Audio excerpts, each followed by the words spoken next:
Hello students, हम लोग thermodynamics पढ़ रहे हैं और it is one of the difficult chapters माना जाता है फिजिक्स में।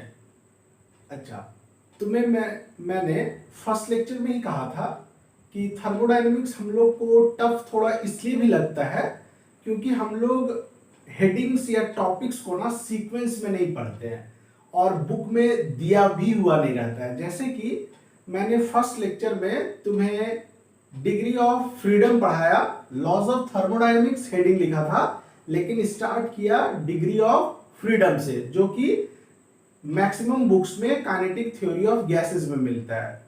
तो मैं बिल्कुल सही जा रहा हूं, सीक्वेंस मैंने मेरे हिसाब से तैयार किया हुआ ताकि तुम लोग को बहुत अच्छे से समझ में आए। ठीक, और वहां पे भी मैंने रीजन दिया था कि हम लोग लॉज ऑफ थर्मोडायनेमिक्स में फर्स्ट लॉ सीखने जा रहे हैं और फर्स्ट लॉ क्या होता है, delta Q is delta U plus delta W.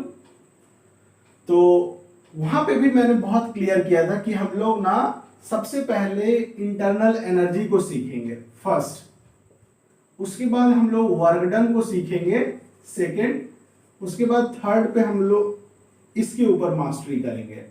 ठीक, तो जब हम लोग इंटरनल एनर्जी या चेंज इन इंटरनल एनर्जी पढ़ेंगे ना, तो यहाँ पे हमें फॉर्मूला यही तो डिराइव किए थे हम लोग, N F half R T. तो मैं बिल्कुल सही हूं, तुम लोग को डाउट नहीं करना है और लेक्चर्स को सीक्वेंस में देखो देखो तुम्हें कितने अच्छे से ये चैप्टर समझ में आता है। ठीक, तो स्टार्ट करते हैं हम लोग फर्स्ट लॉ ऑफ थर्मोडायनेमिक्स। तो ये बहुत सिंपल है, तुम लोग हर कोई जानते भी होंगे कि sir first law of thermodynamics का इक्वेशन तो यही है और ये कुछ नहीं होता है, ये equation is simply nothing but law of conservation of energy. तो पहला लाइन हम लिख देते हैं, first law of thermodynamics short में ये लिखते हैं इज नथिंग बट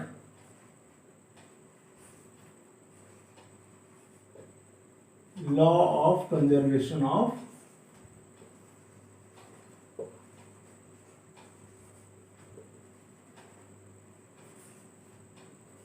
एनर्जी। और ये भी क्वेश्चन एग्जाम में आ चुका है कि first law of thermodynamics is based on what, law of conservation of momentum, law of conservation of mass, law of conservation of energy, none of this. तो answer क्या होगा, is based on law of conservation of energy. ठीक, और दूसरी important बात, it can be applied to any system,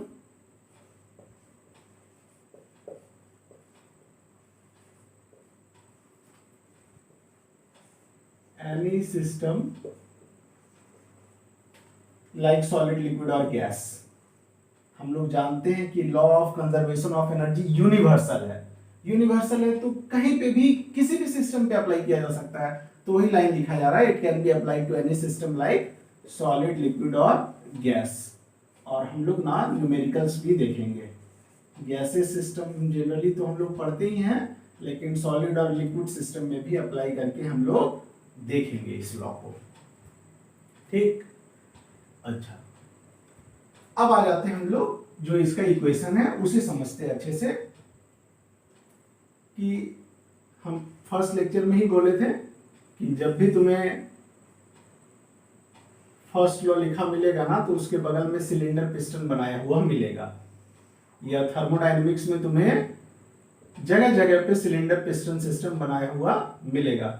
तो इसका importance क्या है, सिलेंडर पिस्टन का लेक्चर फर्स्ट में भी समझाए थे कि हम लोग थर्मोडायनेमिक्स पढ़ रहे हैं, बोले तो हीट कन्वर्जन का दूसरे फॉर्म ऑफ एनर्जी में कन्वर्जन सीख रहे हैं, और सिलेंडर पिस्टन सिस्टम इंजन का इंपॉर्टेंट एलिमेंट होता है।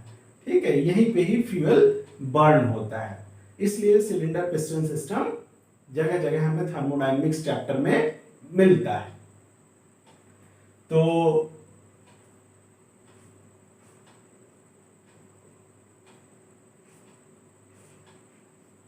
ये सिंबल है जस्ट कि इस गैसियस सिस्टम को हीट सप्लाई किया जा रहा है। तो मान लो इसे delta Q amount of heat supply किए तो जानती होगे कि this part of energy is used by this system in two ways. A part of this energy is used in increasing the internal energy of gas, and remaining part of this energy is used in work done by gas against external atmospheric pressure. ठीक है, जानते हैं कि जो भी delta Q amount of हम लोग heat energy दिए ये दो पार्ट में यूज होता है. One part is used in increasing internal energy and it's remaining part is used in work done against external surroundings. जानते हैं हम लोग, थोड़ा फील करेंगे हम लोग और इसको समझेंगे अच्छे से. अच्छा, यहाँ पे ना एक बहुत इंपॉर्टेंट एजम्पशन माना जाता है कि इस सिलेंडर और पिस्टन को ना आइसोलेटेड बोलते हैं हम लोग. मतलब पूरे यूनिवर्स में से ना इसको आइसोलेट कर दो. मतलब ये एनर्जी जो हम लोग अभी सप्लाई कर रहे हैं ना, सिर्फ मानो कि दो ही जगह पे यूटिलाइज हो रहा है. मतलब इस गैस को जा रहा है और रेस्ट एनर्जी वर्क डन में यूज हो रहा है. मतलब कोई भी पार्ट ऑफ एनर्जी ना इस सिलेंडर के मटेरियल और पिस्टन के मटेरियल को हीट अप करने में नहीं यूज हो रहा है. तो बहुत इंपॉर्टेंट एजम्पशन है, इसका हम लोग लिख भी लेंगे कि जो भी हीट एनर्जी हम लोग सप्लाई कर रहे हैं ना, no part of this heat is absorb by material of cylinder and piston. ठीक, no part of heat is absorbed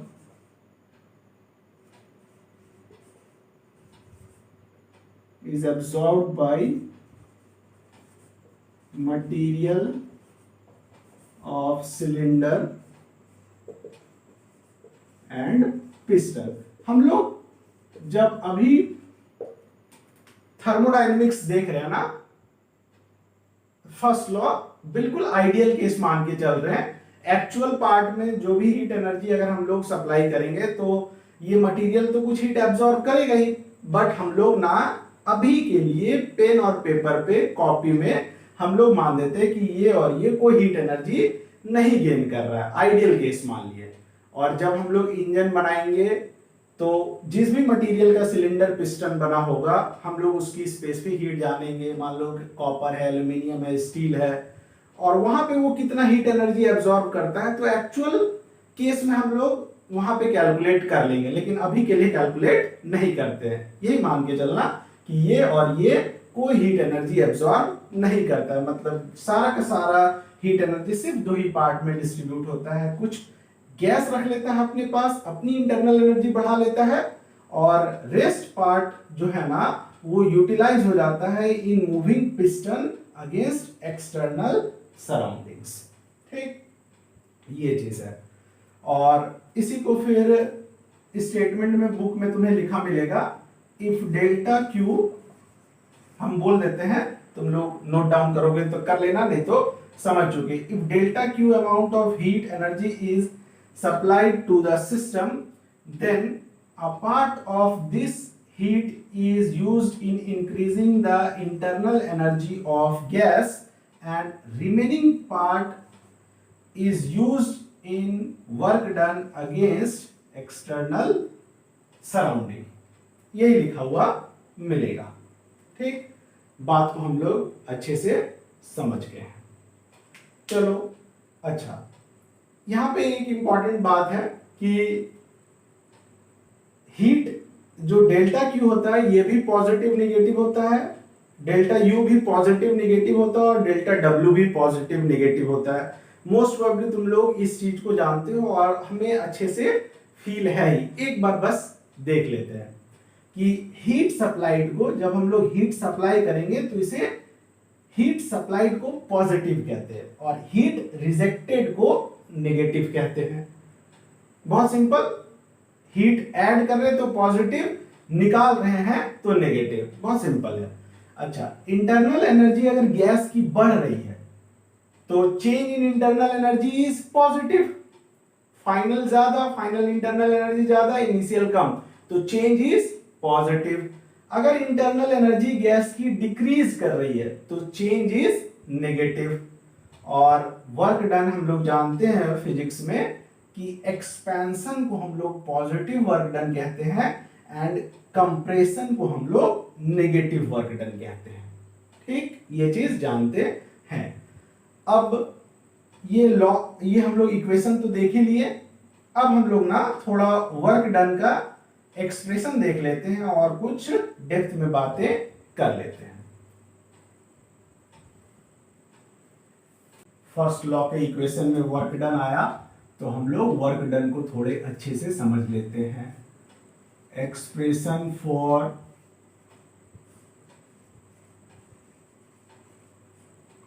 work done, और वर्क डन को डेल्टा डब्ल्यू डी डब्ल्यू से डिनोट करते हैं। बहुत लोग जानते होंगे work done is integral PDV. But कैसे आए एक बार थोड़ा समझ लेते हैं। वही जो सिलेंडर पिस्टन था उसे ना हम लोग रोटेट कर दिए और हॉरिजॉन्टल कर दिए, कोई दिक्कत नहीं।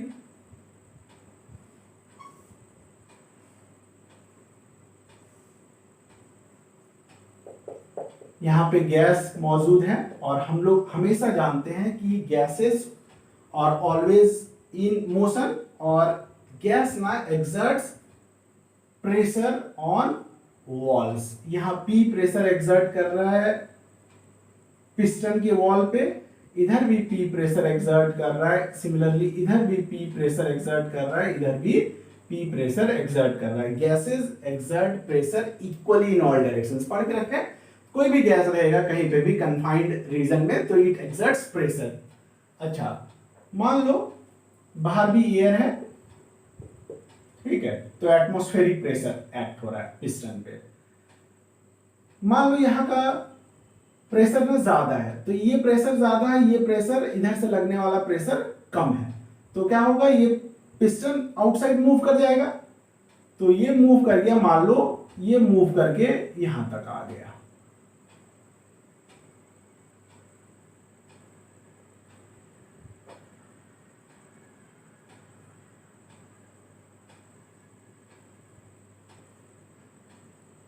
और इसी को थोड़ा बढ़ा लो और ये मान लेते हैं dx मूव किया है, ठीक है, small displacement.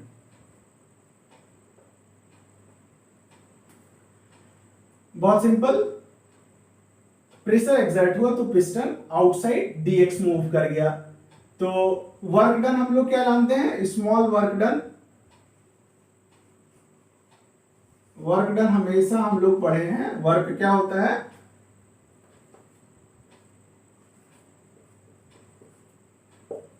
Work is always, पढ़ के रखे होंगे हम लोग मैकेनिक्स में, फोर्स टाइम्स डिस्प्लेसमेंट।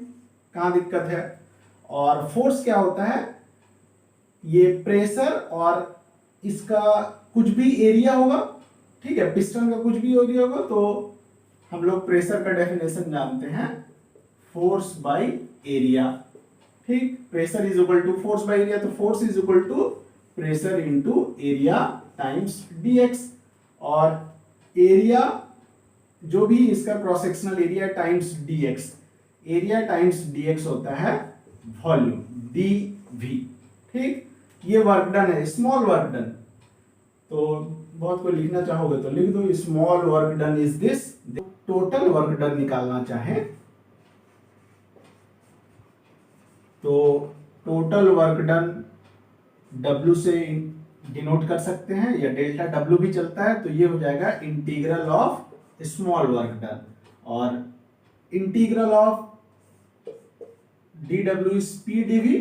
और ये यहां से यहां अगर पिस्टन मूव किया तो पहले वॉल्यूम V1 था, मूव करने के बाद वॉल्यूम हो गया V2, तो integral pdv from volume V1 to volume V2।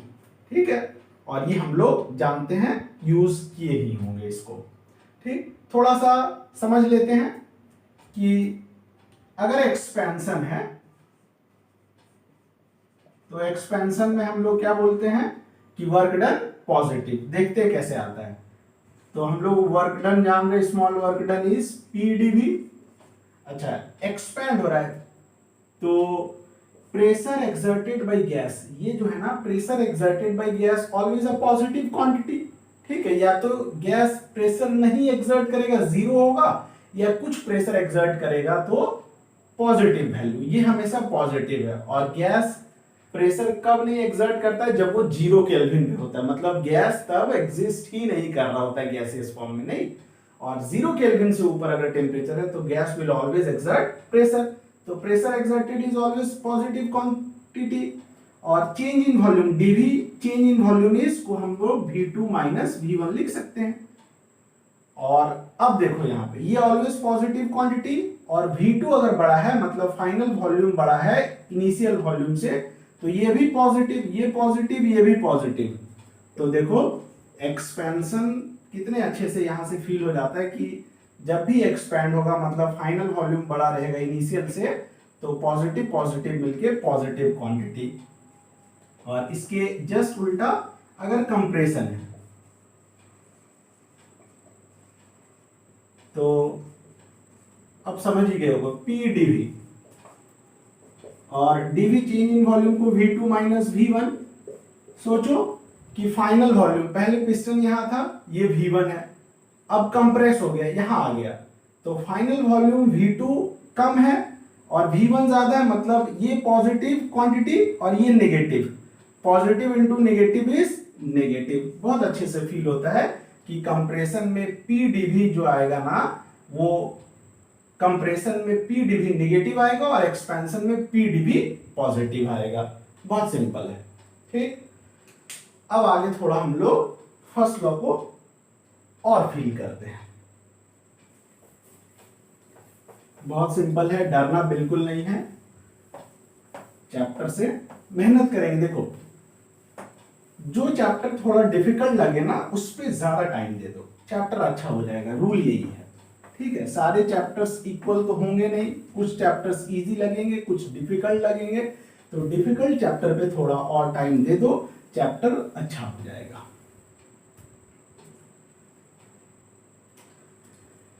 अब सोचो सिलेंडर पिस्टन सिस्टम है,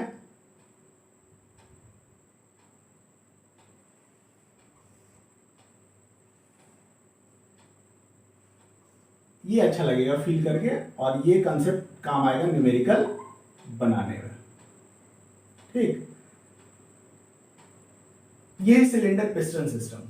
अच्छा, थोड़े समय के लिए ना यहां पे एज्यूम हम कर लेते हैं ना कि इस सिलेंडर पिस्टन के अंदर ना मुझे डाल दियो तुम लोग, या अपने आप को इमेजिन कर लो तुम लोग सिलेंडर पिस्टन के अंदर तुम लोग पहुंच गए। अब बताओ बाहर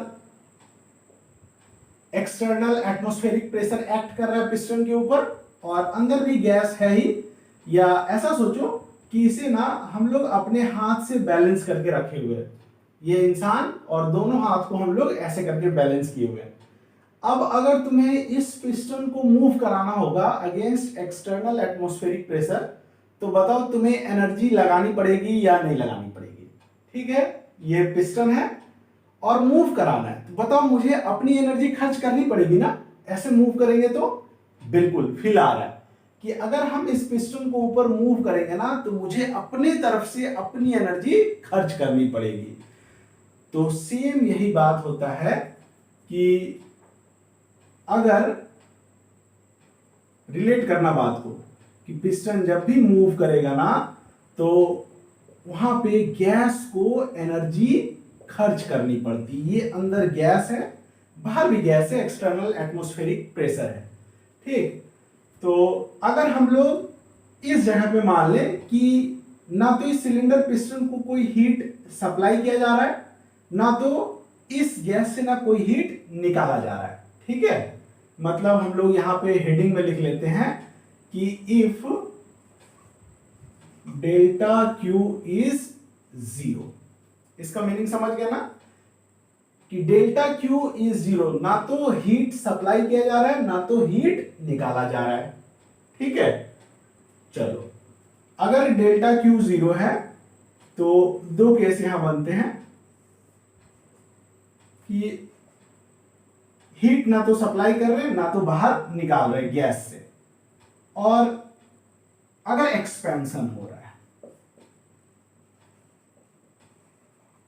और दूसरा हम लोग देखेंगे कंप्रेशन। ठीक, समझो यहां पे कि कोई हीट सप्लाई नहीं किए।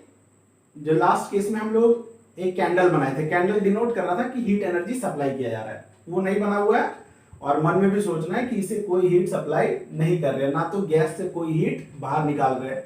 और हम लोग जानते हैं कि ये मटेरियल और ये मटेरियल कोई हीट एनर्जी एब्जॉर्ब नहीं करता है, अभी के लिए मान के रखे हैं। और ये सिस्टम आइसोलेटेड है, पूरे यूनिवर्स से इसको आइसोलेट करके रखे हैं। ठीक, अच्छा, गैस है, एक्सपैंड कर रहा है, ठीक है, against external atmospheric pressure. Expansion हो रहा है, मतलब क्या हो रहा है बाबू, और गैस को कोई एनर्जी नहीं दे रहे हैं, और एक्सपेंशन हो रहा है, मतलब ना एक्सपेंशन के लिए ना एनर्जी ना ये अंदर वाली गैस अपनी एनर्जी खर्च कर रहा है।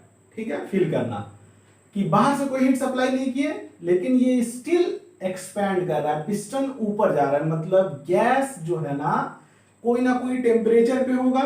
Gas always exist at some temperature, और कोई भी टेम्परेचर पे है तो हम लोग जानते हैं कि उस गैस के पास इंटरनल एनर्जी है। ठीक है, mono atomic, di atomic, tri atomic, कोई भी गैस होगा, कितना भी नंबर ऑफ मोल्स होगा, किसी भी टेम्परेचर पे रहे तो गैस के पास कोई ना कोई इंटरनल एनर्जी है। और गैस अगर पिस्टन को ऊपर उठा रहा है ना तो ये अपनी एनर्जी कंज्यूम कर रहा है, अपनी एनर्जी खर्च कर रहा है। खर्च कर रहा है मतलब अगर ये ऊपर गया है तो अपनी एनर्जी इसकी कम हुई है, मतलब एक्सपेंशन में अगर हम लोग बोल दें change in volume DV is positive. ठीक, और वर्क डन हम लोग जानते हैं PDV, pressure is always a positive quantity, यहां ये डीवी पॉजिटिव तो वर्क डन इज पॉजिटिव। जानते हैं एक्सपेंशन में वर्क डन इज पॉजिटिव, और कोई हीट सप्लाई नहीं किए, ये पिस्टन ऊपर जा रहा है, मतलब गैस अपनी एनर्जी लगा रहा है, अपनी एनर्जी खर्च कर रहा है। खर्च कर रहा है मतलब internal energy of gas decreases. ठीक है, खर्च कर रहा है ना तो अपनी एनर्जी इसकी कम हो रही है। तो कंक्लूजन क्या हो गया कि इंटरनल एनर्जी ऑफ गैस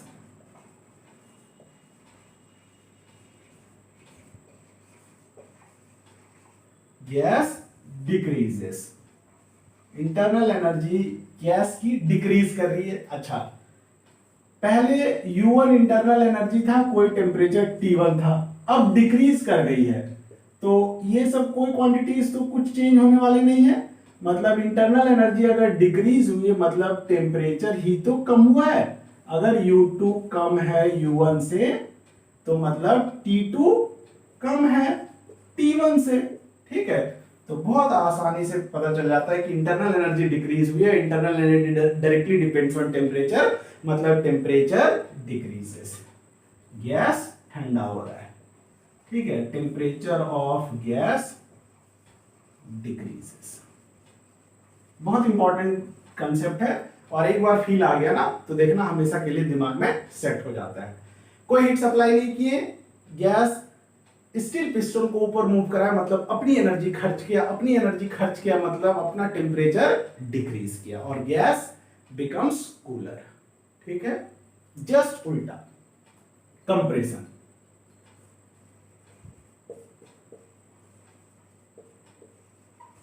अच्छा, कंप्रेशन मतलब डीवी जो चेंज इन वॉल्यूम है वो नेगेटिव।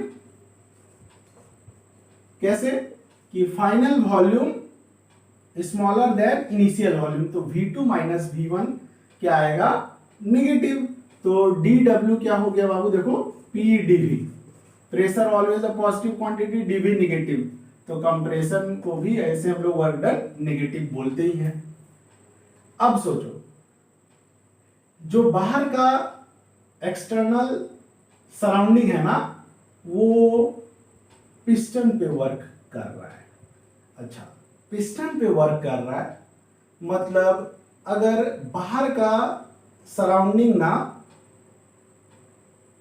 इसके ऊपर इसको नीचे मूव कर रहा है, नीचे मूव कर रहा है। अच्छा, मूव करने में हमेशा एनर्जी चाहिए, मतलब बाहर का एटमॉस्फेयर ना यहां पे एनर्जी लगा रहा है। मान लो ये 10 जूल एनर्जी लगाया, और हम लोग क्या मानते हैं, क्या मान के चल रहे कि ये 10 जूल एनर्जी जो सप्लाई कर रहा है ना, ये 10 जूल एनर्जी ना तो ये मटेरियल एब्जॉर्ब कर रहा है, ना तो ये मटेरियल एब्जॉर्ब कर रहा है। तो 10 जूल या जो भी एनर्जी वो लगा रहा है, 10 जूल, 20 जूल, 50 जूल, 100 जूल, वो सारा का सारा एनर्जी किस में जा रहा है, गैस की इंटरनल एनर्जी में ऐड हो रहा है। ठीक, और यहां पे हम लोग पहले ही मान चुके हैं कि कोई ना तो ये सिस्टम एनर्जी रिजेक्ट कर रहा है, ना तो सिस्टम एनर्जी एब्जॉर्ब कर रहा है।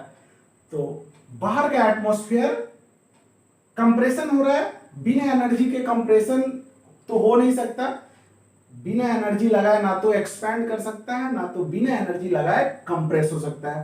तो जो भी एनर्जी लगाया ना, फील करना, जो भी एनर्जी लगाया ना, ये ना तो ये कोई एनर्जी एब्जॉर्ब किया, ना तो ये एनर्जी कोई एब्जॉर्ब किया, तो सारा का सारा एनर्जी ना गैस की इंटरनल एनर्जी को ऐड हुआ है। जो भी एनर्जी लगाया एटमॉस्फेयर, एक्सटर्नल एटमॉस्फेयर, सारा इसकी इंटरनल एनर्जी को ऐड हो रहा है। और इंटरनल एनर्जी को ऐड हो रहा है मतलब जो फाइनल इसका बाद का टेम्परेचर हमेशा बढ़ जाएगा। बोले तो temperature of the gas increases. और यही चीज किसमें होता है बताओ, हम लोग बचपन में ना साइकिल में हवा भरे होंगे ना, तो हम लोग एनर्जी लगाते हैं, पंप में एनर्जी लगाते हैं, ठीक है, 50 बार 60 बार मारे होंगे नहीं, और उसके बाद तुम लोग थोड़ी देर बाद देखते हो ना कि जो पंप होता है ना वो हीट अप हो जाता है। देखे या नहीं, फील किए, मतलब जो एनर्जी हम लोग लगाए ना वो सारा का सारा एनर्जी गैस की इंटरनल एनर्जी को चला गया। और वो तो प्रैक्टिकल सिचुएशन है, वहां पे कुछ हीट एनर्जी तो material of cylinder and piston भी एब्जॉर्ब करता है और ये हीट अप हो जाता है। मतलब जो हम लोग हीट एनर्जी सप्लाई करते हैं ना, वो कुछ एनर्जी तो गैस एब्जॉर्ब कर लेता है और कुछ एनर्जी ये material of cylinder and piston absorb कर लेता है प्रैक्टिकल केस में।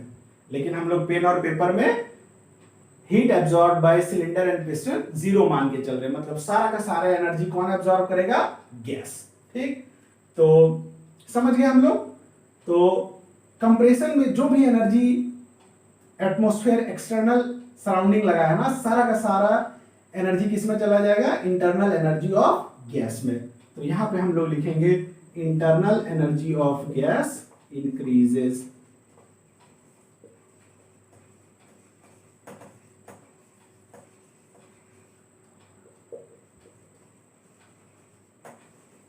और इंटरनल एनर्जी इंक्रीज कर रही है, इंटरनल एनर्जी डायरेक्टली टेम्परेचर पे डिपेंड करता है, मतलब टेम्परेचर ऑफ गैस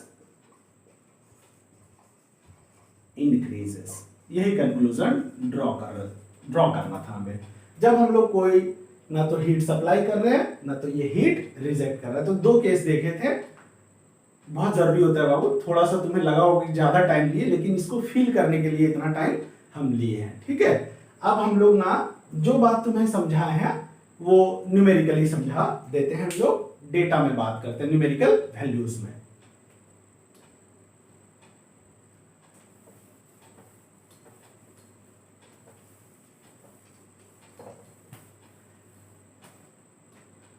यही है इसको कि डेल्टा क्यू 0 है, ठीक, और पिस्टन एक्सपैंड हो रहा है। तो मान लेते हैं वर्क डन है, ठीक है, डी डब्ल्यू लिख लो या डेल्टा डब्ल्यू लिख लो, एक ही बात है। मान लो गैस वर्क डन किया 50 जूल का, ठीक, तो ना तो हीट सप्लाई कर रहे हैं, ना तो हीट रिजेक्ट कर रहा है, तो डेल्टा क्यू 0। और वर्क डन किया देखो पॉजिटिव, मतलब गैस एक्सपैंड हुआ है। तो देखते हैं हम लोग फर्स्ट लॉ के एक्सप्रेशन में इंटरनल एनर्जी क्या होता है। तो लगाओ first law, delta Q is delta U plus delta W, और डेल्टा क्यू 0, डेल्टा यू हमें नहीं पता, और वर्क डन इज 50 जूल। तो देखो इंटरनल एनर्जी आ गया नेगेटिव। और इंटरनल एनर्जी नेगेटिव आ रहा है मतलब चेंज हमेशा बोलते हैं फाइनल माइनस इनिशियल, और फाइनल माइनस इनिशियल नेगेटिव आ रहा है बाबू, मतलब ये वैल्यू कम है और ये वैल्यू ज्यादा है, मतलब इंटरनल एनर्जी डिक्रीज कर रही है। कितने अच्छे से पता चल गया, ठीक है, कि इंटरनल एनर्जी नेगेटिव आ रहा है मतलब internal energy of gas is decreasing. और डिक्रीज कब हो रहा है, जब वर्क डन पॉजिटिव है, मतलब एक्सपैंड हो रहा है। बिल्कुल सिंपल। यहां पे देख लेते हैं कंप्रेशन के केस में कि यहां पे भी डेल्टा क्यू जीरो है, ना तो सिस्टम हीट रिजेक्ट कर रहा है ना गेन कर रहा है। और मान लेते हैं यहां पे डेल्टा डब्ल्यू मान लो -80 जूल। वर्क डन नेगेटिव मतलब कंप्रेशन, मतलब एनर्जी गैस को ऐड की जा रही है ना। 80 जूल एनर्जी अगर सिलेंडर पिस्टन एब्जॉर्ब नहीं कर रहा है तो सारा का सारा एनर्जी कौन एब्जॉर्ब कर रहा है, गैस। तो देखते हैं इक्वेशन से आता है कि नहीं। Delta Q is delta U plus delta W, और डेल्टा क्यू जीरो है और ये हो गया -80 जूल। तो डेल्टा यू इज इधर आएगा तो देखो 80 जूल। बहुत अच्छे से पता चल गया कि internal change in internal energy is positive. Change हमेशा बोलते हैं फाइनल माइनस इनिशियल, और फाइनल माइनस इनिशियल पॉजिटिव है मतलब फाइनल वैल्यू बड़ी है, इनिशियल वैल्यू छोटी है। और इंटरनल एनर्जी पॉजिटिव है, पॉजिटिव है मतलब गैस का टेम्परेचर बढ़ रहा है और बोले तो गैस हीटअप हो रहा है, और वो केस है अपना साइकिल का पंप वाला, ठीक है। तो ये दो चीज हम लोग बहुत अच्छे से देख लिए। एक दो ना और तुम्हें डेटा से समझा देते कि फर्स्ट लॉ कितना किस हद तक कितने अच्छे से वैलिड है। ये केस का डिस्कशन हो गया। अब हम लोग दूसरी वैल्यूज अपने मन से कंसीडर कर रहे हैं।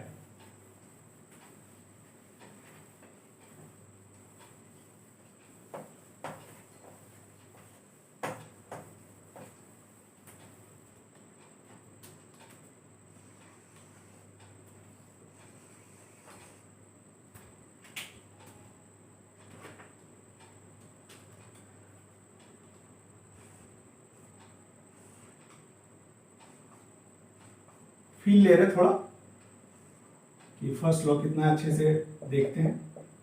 मान लो इसे हीट सप्लाई की 500 joule, delta Q is +500 joule. और क्या किया, गैस ना अपने पास इंटरनल एनर्जी रखा 200 जूल, ठीक है। +500 लिखो या सिर्फ 500 लिखो, मतलब ये पॉजिटिव ही है।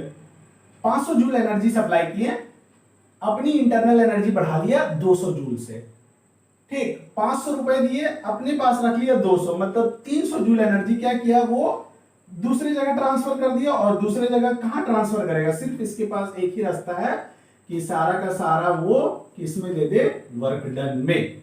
तो ये हम लोग को कैलकुलेट करना है। तो लगा लो delta Q is delta U plus delta W. ये है 500 और इंटरनल एनर्जी बोला 200 से बड़ा है, वर्क डन कितना होगा। तो देखो वर्क डन बहुत सिंपली आ गया, 500 - 200 इज 300 जूल, ठीक है। बहुत सिंपल, ये एक एग्जांपल।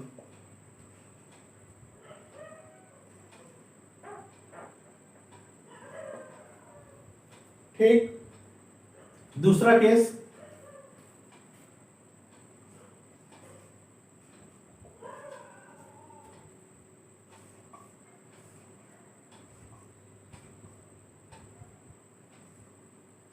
मान लो इसको हीट एनर्जी सप्लाई किए 500 जूल, यही वाला लेते हैं, ठीक। हीट सप्लाई कर रहे हैं, डेल्टा क्यू इज 500 जूल, और इसकी इंटरनल एनर्जी ना, हीट सप्लाई कर रहे हैं 500 जूल और इंटरनल एनर्जी डिक्रीज हो गई 100 जूल से, ठीक। हीट सप्लाई किए 500 जूल और बता रहा है कि इंटरनल एनर्जी डिक्रीज हुई है 100 जूल, मतलब वर्क डन क्या है। तो थोड़ा सा सोच के अगर तुम लोग बता सकते हो कि 500 जूल सप्लाई किए और इसकी एनर्जी खुद डिक्रीज कर जा रही है, मतलब ये अपनी एनर्जी बिना लगा दे रहा है गैस को एक्सपेंड करने में। मतलब 500 जूल सप्लाई किए ना, तो ये 500 जूल तो खर्च कर ही दिया एक्सपेंशन में, प्लस अपनी एनर्जी 100 जूल भी ये एक्सपेंडिचर में ला दिया, बोले तो 600 जूल का वर्क डन कर दिया। देखना आंसर भी वही आएगा। Delta Q is delta U plus delta W, और ये 500 ये है सप्लाई किए लेकिन स्टिल डिक्रीज कर जा रही है, तो वर्क डन देखो क्या आ गया, ये इधर जाएगा तो 600 जूल। वर्क डन कितना हो गया, 600 जूल। मतलब बहुत अच्छे से फील होता है। 500 सप्लाई किए लेकिन 600 जूल का वो वर्क डन कर दिया, मतलब 100 जूल कहां से लाया, गैस अपनी इंटरनल एनर्जी में से वो 100 जूल ले आया और उसको भी खर्च कर दिया, इसलिए गैस की इंटरनल एनर्जी डिक्रीज हो गई बाई 100 जूल। ठीक है, ऐसे सोचो किसी इंसान को 500 रुपए दिए, उसके पास जो भी पॉकेट मनी तो था ही, 500 दे रहे 600 खर्च कर दिया, तो उसके पास -100 हो गया ना। 500 मिला वो भी खर्च कर दिया और अपना भी 100 खर्च कर दिया। बहुत सिंपल। ठीक, इधर भी हम लोग एक दो एग्जांपल देख लेते हैं।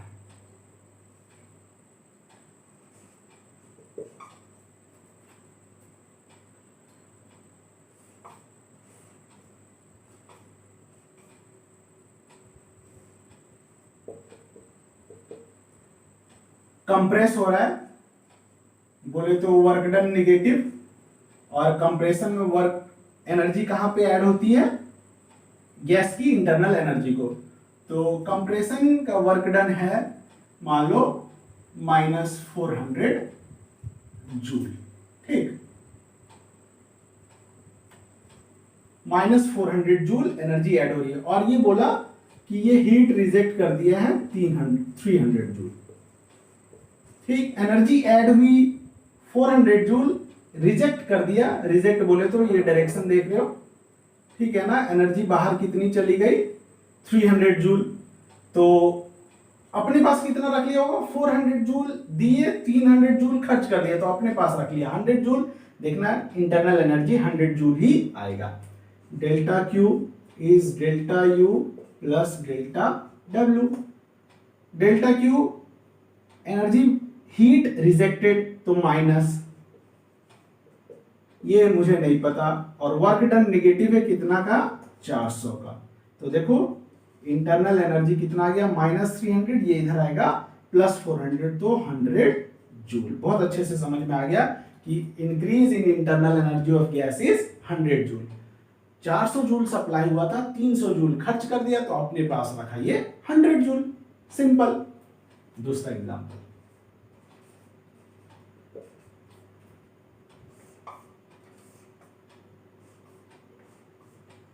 ठीक है, एक्सटर्नल एजेंसी गैस के ऊपर वर्क डन किया है मान लो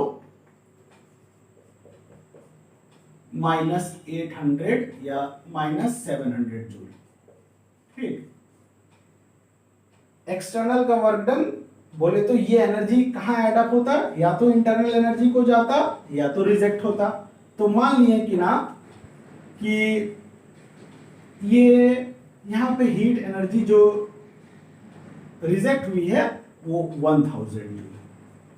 ठीक है, एक्सटर्नल वर्क डन है, कंप्रेशन का वर्क डन है -700 जूल, मतलब 700 जूल ऐड करना चाह रहे थे, और एनर्जी कितने रिजेक्ट हो गई 1000 जूल। मतलब सोचो कि 300 जूल एनर्जी ना गैस अपनी इंटरनल एनर्जी को वो बाहर भेज दिया, 300 जूल से अपनी एनर्जी वो कम कर लिया, तो गैस की इंटरनल एनर्जी कितने से डिक्रीज हो जाएगी 300 जूल। बोले तो आंसर आएगा -300 जूल। और देखते हैं इक्वेशन से आता है या नहीं। Delta Q is delta U plus delta W. Delta Q heat rejected है -1000, इंटरनल एनर्जी, और वर्क डन कितना है नेगेटिव का, प्लस लिखते फिर माइनस ही हो जाता है, इसीलिए माइनस डायरेक्ट लिख दो, और change in internal energy is -1000 plus 700 is देखो -300 जूल। बहुत अच्छे से समझ में आया कि 700 जूल एनर्जी ऐड हो रहा था लेकिन खर्च कर दिए 1000 जूल, तो मतलब 300 जूल अपनी तरफ से लगा दिया, मतलब अपनी इंटरनल एनर्जी को कितने से डिक्रीज कर दिया, -300 जूल से। बिल्कुल सिंपल है। फर्स्ट लॉ को हम लोग बहुत अच्छे से कंसेप्चुअली भी फील कर चुके हैं और न्यूमेरिकल वैल्यूज में भी फील कर चुके हैं। ठीक, तो नेक्स्ट लेक्चर में हम फर्स्ट लॉ इसी इक्वेशन पर ना आए हुए प्रीवियस ईयर्स क्वेश्चंस को करेंगे। ठीक है, चलो।